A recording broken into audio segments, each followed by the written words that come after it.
Laundry day na naman! Yay! Anong meron? Mancha ng chocolate, Oh. putik, may libag pa! Kaya natin yan! With Pride Washing Machine Detergent, may triple stain-away formula. Tanggal ang makapit, madikit, at malupit na dumit mancha.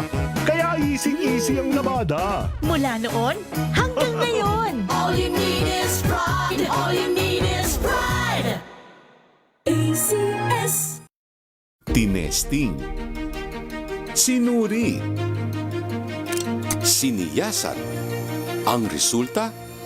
Super effective ang Shield sa pagpatay ng bakterya at virus. Shield Antibacterial Soap. Believe ang mga eksperto sa Philippine Nurses Association. At si Mami, Tiwala ako sa Shield. Shield Antibacterial Soap. Napatunayang mabisa. Ang mga nurse, tiwala. ACS. Ang galing-galing mo! Smart dishwashing paste ko! Pritong ulam na masebo, plato o kaldero. Tanggaling for everyday. Ganyan pag smart ang dishwashing paste. May double tanggaling formula. Tanggal ang sebo, tanggal ang bakterya. Bahid para walang bahid. Linis fantastic sa metal at plastic. Number 1 ko to. Tanggaling-galing mo! Smart dishwashing paste. ACS. May nagbago. May arte. May budget. Akala nyo lang yon. So solid. White rose papaya. Wow, white rose.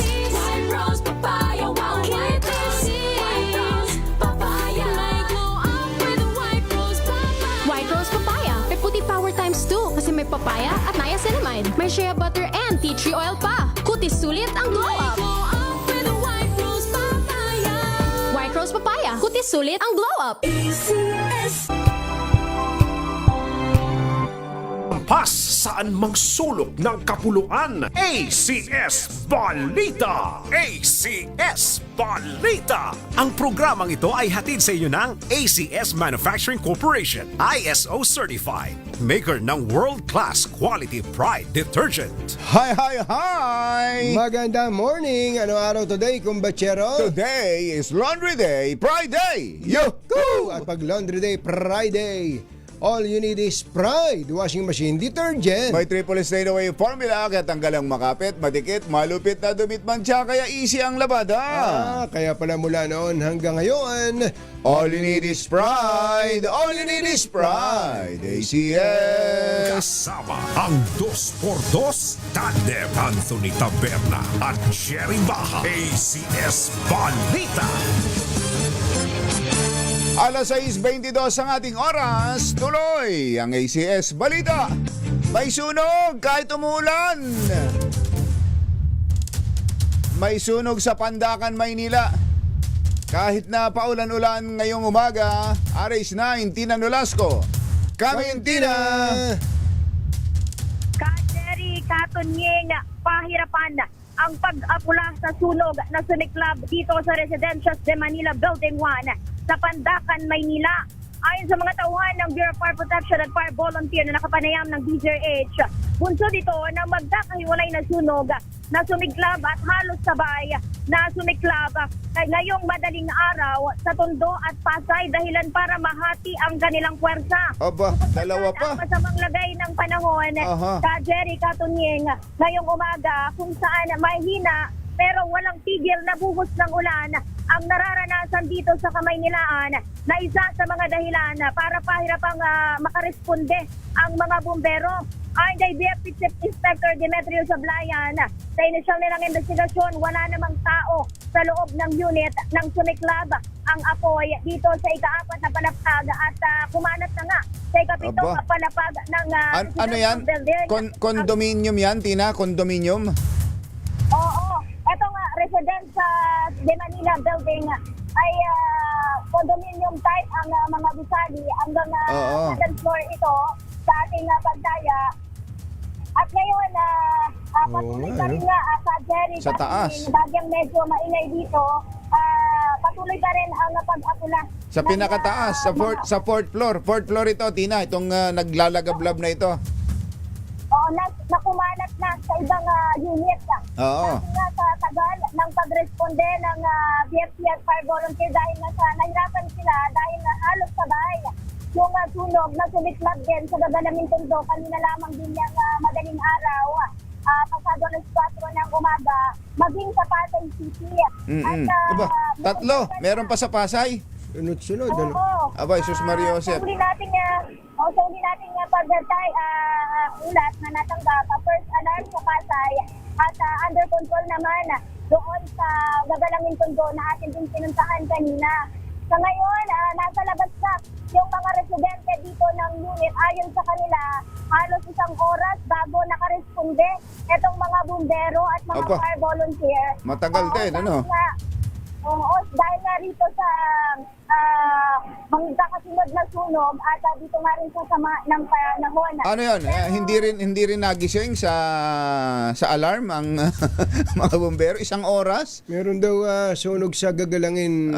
Pero sa bagay, hindi naman lahat ay nandun sa Gagalangin. Hindi naman lahat. Tapos syempre yung iba. Teka muna, sana exact location yan? Itong pinakahuling sunog na ito, Tina? Dito sa Residencias de Manila, Building 1, sa Pandacan, Maynila. Anong kalye ito? Anong kalye itong pinaparadahan ngayon ng napakaraming fire trucks? Oo, titingnan natin Kajen. Sige nga, para maiwasan na ng ibang mga motorista, iwasan na yung lugar na yan para hindi na makaabala pa, para maibigay lahat ang pagkakataon sa mga fire trucks natin dyan sa lugar na yan. Oo. Kaugnay nga yan, Jerry, inaabisuhan ng Manila Public Information Office ang mga residente at motorista na iwasan muna itong bahagi ng lugar dahil dito masigyang daan yung mga fire truck na dumadating at iba pang emergency vehicle dahil patuloy pa rin nga itong pag-apula dito sa sunog na sumiklab dito sa Pandacan, Maynila at as of 26 a.m. nakataas pa rin ang third alarm dito sa sunog na sumiklab sa Pandacan. Yan muna ang update mula dito sa Maynila. Ito si RH9 Tina Nolasco para sa DZRH. Una sa Pilipinas, una sa Pilipino. Mga naman kung kailan na umuulan. Iniisip natin pag umuulan na ganyan hindi, mamamatay yan dahil umuulan may natural na bumbero. fire, may natural ng bumbero. Hindi pala. Parang lalo lumalakas yung apoy. Parang ganun nga ang nangyayari, no? Saka yung ulan ay hindi ganun gasinong malakas. Hindi ganun kalakas. Yan. Sunod-sunod na sunog, pinakahuli itong ongoing fire dyan sa Pandacan, Maynila. At tabayan po mga follow-up report ng ating mga RH reporters. Alas 6:26 ng umaga, suportado ng Energy Regulatory Commission o ERC ang pag-alis sa systems loss charges para mapababa ang singil sa kuryente. Kasunod ito na ikalimang sona ng Pangulong Marcos kung saan hinimok niya ang Kongreso na amyendahan ang EPIRA o Electric Power Industry Reform Act. Ito upang tuluyan ng maalis ang system loss charges ng mga distribution utilities na ipinapasa sa mga consumer. Ayon sa ERC, welcome sa kanila ang naturang proposal na anilay lubhang makatutulong sa publiko. Tutol naman si Senator Risa Ontiveros sa panukalang paggamit ng nuclear energy bilang bagong pagkukunan ng kuryente sa bansa. Kasunod dito ng pahayag ni Pangulong Bongbong Marcos sa kanyang ikalimang sona na dapat pag-aralan ang paggamit ng nuclear energy. Ayon kay Ontiveros, wala sa Pilipinas ang mga kinakailangang hilaw na materials o raw materials. Baka naman mahinog na yun. O baka naman luto na. Gusto niyo? Para sa nuclear energy at kakailanganing mag-import ng mga ito. Nagpahayag din ng pangamba si Ontiveros sa ligtas na pagtatapunan ng nuclear waste at iginit na mas dapat paunlarin ang mga renewable energy tulad ng hydro, solar at wind. I'm sorry, hindi ako sang-ayon sa pag-celebra ni Presidente tungkol dyan. Dahil hanggang ngayon, wala naman po tayong indigenous na raw materials para sa pag-generate ng nuclear energy. Iaangkat pa po natin lahat yan ng mga radioactive materials. At hanggang ngayon, wala pa po tayong siguradong pamamaraan na i-dispose of ng ligtas ang mga radioactive wastes. At sa kabilang dako, ihamak na napakarami pa po natin mga potensyal at underdeveloped pa na renewable energies na litas dito sa ating archipelago, libre po sa atin, ligtas kumpara sa nuclear energy. Ayun. Kapag kung kayo yung nanonood kay Senator, kayo nakatutok na gano'n, maaaliw ka rin. Hindi ka magagalit sa kung ano man ang sinasabi niya. Matutuwa ka pa sa kanya. Kahit na, para sinasabi mo, kahit walang katuturan pa yung sabihin niya. Nakangiti ka pa rin. Dahil maganda yung pagkakasabi ang ganda ng pagkakabigkas ni Senator Risa. Senator Risa, magandang morning! Kumusta ba yung presidential campaign natin? Ano pala eh, may mga talagang desidido. Risa Ontiveros for President movement na pala eh, no? Oo. Yan na ang ikapapanalo ni Sara. Sige, magbabag kayo. Sabi nga ng Pulse Asia. Kung gusto nyo talunin si VP Sara, ay kailangan one-on-one. May chance. Ayan, one-on-one. Hindi kayo sigurado ba nanalo, pero may laban-laban. May laban ng konti. Kaysa sa marami. Pag marami, runaway winner si VP Sara. Si VP Sara. Laktiampwa, 6:30 na ng umaga. Pinuri ng Malacanang ang Bureau of Customs dahil sa mahalagang kontribusyon nito sa tagumpay ng Administrasyong Marcos. Sa isang post na interview, kinilala ni Palace Press Officer Claire Castro ang BOC sa ilalim ng pamumuno ni Customs Commissioner Ariel Nepomuceno bilang isa sa key performing agencies ng pamahalaan. Ayon kay Castro, sa dami ng mga positibong nagawa ng kawanihan ay kulang ang oras na inilaan sa SONA para maisa-isa ng Pangulong Bongbong Marcos ang mga naging tagumpay ng Bureau of Customs. Tingnan mo lang, sa customs walang kulang, ha? Yun ang sabi. Kaya siguro hindi na binanggit. Siguro wala tayong oras. Huwag na natin banggitin yan. Kasi pag naumpisan ko ito, ay wala, kulang ang maghapon. Talaga, isipin mo, doon pa lang sa surplus eh. Kaya nagdesisyon na ang Pangulo, huwag na nga natin banggitin. Hayaan natin si Claire na tumira niyan.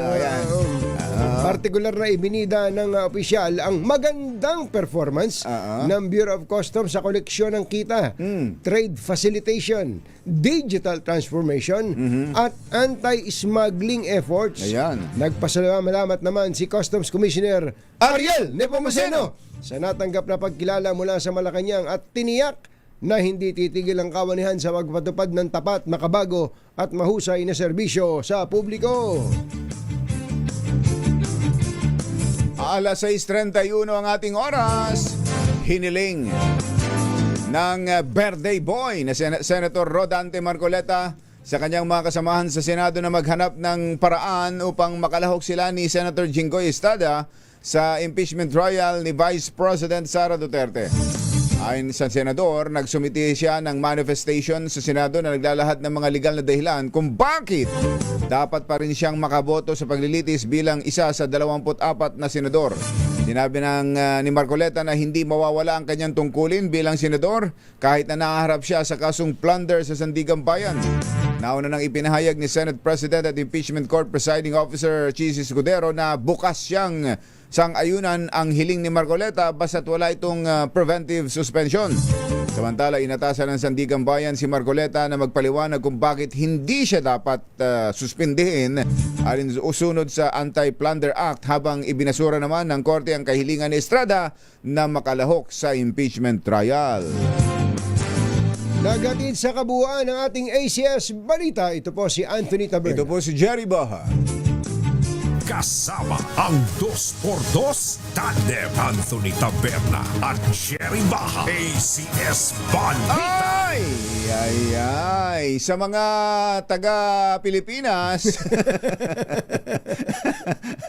ano man barangay kayo nandito sa Pilipinas, mag-monitor kayong mabuti. Baka biglaan lang kayong gulatin. Lakasan ninyo inyong mga radyo, telebisyon, ano man gamit ninyo sa pakikinig, panonood sa DZRH. Sherwin, pumunta ka daw sa Luzon Avenue. Inaabangan ka ni Tita Helen doon, saka ni Tito Albert Nagales. Andam. Kung kailan pa naman kapag ganitong panahon, ang daming lalong nag-aabang. Wala daw ba talaga? Wala daw eh. Wala. Ito. Wala daw. Wala. Ito, meron na. Sa Barangay Addition Hills, Mandaluyong. Ayan, Sa mga taga Barangay Edition Hills, Mandaluyong, lakasan na ninyo ang inyong mga radyo, telebisyon dahil andyan, pagala-gala na ang ating Malacash agent. Sino ang kasama ni Sherwin ngayon? Ang ACS. Ayan. Charm. Falcon Eternity. Ayan. Mamimigay ng pera. Ayun. Habang umuulan. At para lalo kayong swertehin, Ready na ba kayong tandaan ang ating word of the day para manalo ka ng DZRH Mini Component? Eto na! word of the day ay inherent. Inherent. Ano ba yung inherent? Likas. Hindi ba papaya yan? Papaya yun eh. Parang, papaya yan. Iba yata sabon yun eh. Pampaputi yun eh. Yun ang ginagamit ni Paring Ray. Kaya pala naman nagsaran eh. Ito daw ay mamanahin. Inherit. Inheritance. Oo nga, ano? Nagulo na. Oo naman. Nagulo na. Inherit. Saan ba nakuha ni... saan ba na? Ba't nyo naman naisip yung... Nakuha ni Sherwin yun? Yung inherent na yan. Yan daw galing dun sa pahayag ng isang taga-Meralco. Na ano daw? Na ano? Some system losses are inherent. Ayun.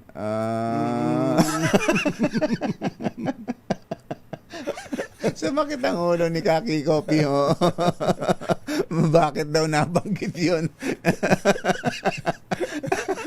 Yung isa kanina.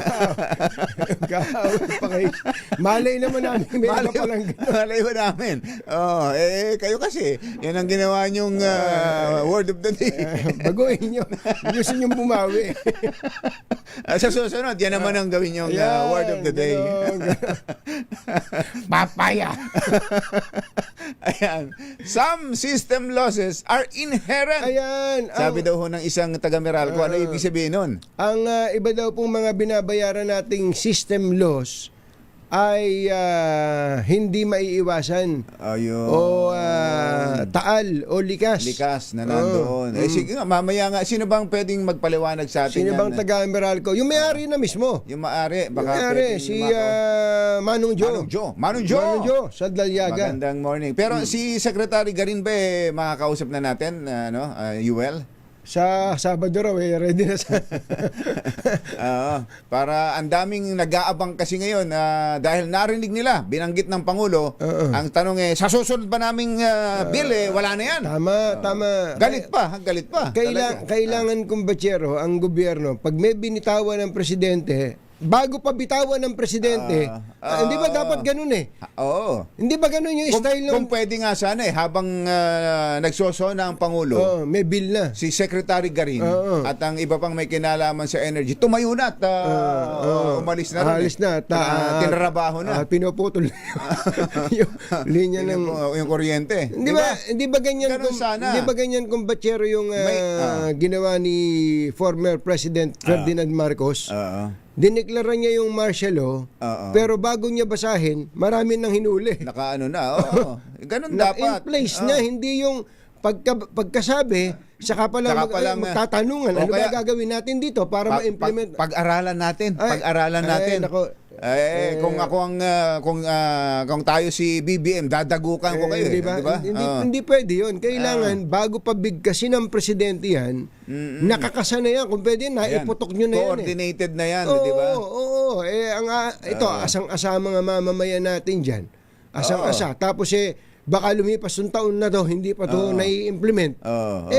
Mapupunan na naman kayo. Sasabihin na naman kayo, puro kayo kwento Yun ang sinasabi pangako natin. Kayo ng pangako, hindi nyo naman tinutupad. Sinong masisisi? Siyempre, yung Pangulo. Ganun. Kailangan mabilis. Ito, mga taga-Department of Energy, kayong inaasahang kikilos dyan. Bagamat may mga party dyan ang kailangan ng legislation, pero kayo na mismo ang magpaliwanag. Lalo pa yung kahapon nung itanong natin na yung systems loss pala hindi lang Meralco. Sa distribution. Hindi lang sa distribution. Mula sa generation pala. Generation pa lang tapos transmission. Ewan ko kung ang NGCP may sinisingil ding systems law. Baka ang nangyayari dyan, kumbachero, ganito yung parang binanggit natin kahapon na mula generation, sabi ng generation, nawalan ako ng 300 kilowatt hour dito. Nung bumibiyahe na yung kuryente Sa linya, sa kawad. may naputol na linya ng kuryente. Nawalan tayo ng 400 kWh dito. O kaya habang bumibiyahe, dahil mainit ang panahon, may mga nag-evaporate na... Nag-evaporate yung kuryente. Hindi, totoo yun. May nawawala na sa pag-travel ng kuryente sa kawad. Nababawasan yung load. Yung load. Yung load. Tapos papunta na sa distribution. Sa distribution. Pagdating sa distribution, nakaabang na yung kapitbahay ko. Jumper. Nakaganon na, Pagdaloy ng kuryente, kinabit na kaagad. So, tinotal. Tinotal ngayon yun, nung itong nawala sa atin. Paano ba to? Sasagutin, ano tayo? Ipasa natin doon sa consumer. Sa consumer yan. Ayan.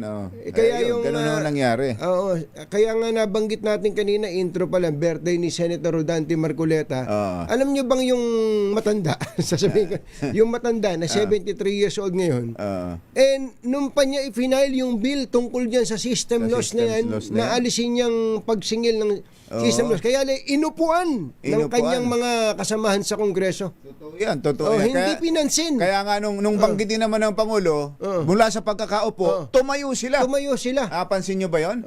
Inupuan nila yung bill sa matagal na panahon, pero nung banggitin ng Pangulo sa SONA, tumayo sila. Ulitin natin matagal na pong i-final ni Senator Marcoleta yan. Kaya lang, kung kailan, ano ba yun? Gugulong lang ba yan? Uusad lang ba yan pagka nasabi sa SONA? Ayan. Yan ang hirap doon sa marami nating mambabatas Parang media lang kung ano lang uso Tsaka siguro total taga Meralco daw yung nagsabi na system losses are inherent. Maipaliwanag nila at kung ano man yung mga pwedeng gawing paraan, ayusin na. Tapos alisin na talaga yan. Napakasakit naman talaga yun Hindi ba? Biruin mo, bakit lahat ba ng negosyo pwede nating patawan ng system loss? Sobrang, imagine nyo na lang ito. Imagine, sa isang restaurant. Ayan, Sa isang restaurant, merong mga lukutoy, may mga lukutoy na chef. Yung tagapagluto mo. Tagapagluto. Kunwari yung tagapagluto, yung mga buo-buong manok na nando doon, tapos nilagay sa basurahan. Pero bago ilagay sa basurahan, inimpake nilang mabuti. Tapos nilagay doon sa tambakan ng basura. Tapos may mga bata siya doon na tagakuha. Ibig sabihin, pinagnakawan ka. Yung sarili yung mo, pilferage. Yung pilferage na tinatawag. Sa mga iba pang restaurant naman, yung mga mantika, yung mga gatas, may lalagyan. Hindi inuubos. May tinitira. Tapos mayroon ding pagpapasahan. Iipunin, pagsasama-samahin yung mga 1/4 na lata-lata na ganyan. Lata-lata. Iipunin at ibebenta sa labas. Ibebenta nila. Pagka ba ganun, nagkwenta. Oops. Ito mga nawala sa atin, nawalan tayo ng 10 manok ngayon, 5 kilo ng baboy, at isang balde ng mantika. Charge natin sa lahat ng mga kakain ngayong araw na to. Pwede ba yun? Parang diba? ampere yun. Ampere yun. Ampere naman yun. Bakit dito sa kuryente pwede, di ba? Kaya nga, pati yung sinasabi natin na kapabayaan ninyo, ba't ipapasa sa consumer? Napagnakawan kayo. Problema nyo yan. Dapat diba? bantayan yung mabuti. Bantayan yung mabuti yung bakuran nyo para hindi kayo manakawan. Ayan. So, kumbaga, kumbachero, hindi ito simple lang. Pero, pinag-usapan na rin natin kahapon, baka pwedeng habang ginagawa ng Kongreso ang batas, yung mas malalim na batas, bumuo na ng isang executive order ang Pangulo. Ayan, EO, Executive order na. AO. Kaya AO, Oo. ano man ang Oo. pwedeng gawin. At sabihin na, effective immediately. Total, Oo. ngayon ay tayo nasa National Energy Emergency pa rin. Hindi pa nalilift po yan. Baka ubrang gawin niya ng presidente sa bisa ng emergency powers na ibinigay sa kanya ng Kongreso. At nang sa gayon, kung gusto talagang malasap, agad malasap ng mga kababayan natin yan. Ngayon na! Ngayon na. Mamaya na, pagbukas naman, bigyan nyo kagad ng ballpen ng Pangulo. Inuulit natin. Ngayon pa lang, tinatanong na ng mga nakapanood at nakapakinig ng sona ng Pangulo, ha? Sa susunod na bill ko ba, wala na yan? Yan. Yan ang tanong eh. Sa susunod na bill ko ba, wala na yan? Yan. Yan ang tanong. Maniningil. Kung ang taong bayan ay nasingil ng system loss, maniningil naman ng taong bayan kung kailan ba yan. Pwede na bang implement agad yan? Ayan. Oras po natin. Achi, Mr. Jalomtang, Lakyam Shapsihun, 6:44 ng umaga. Balitang makatotohanan, balitang maaasahan. ACS Balita. Ang programang ito ay hatid sa inyo ng ACS Manufacturing Corporation, ISO certified, maker ng world-class quality Pride detergent. This time check is brought to you by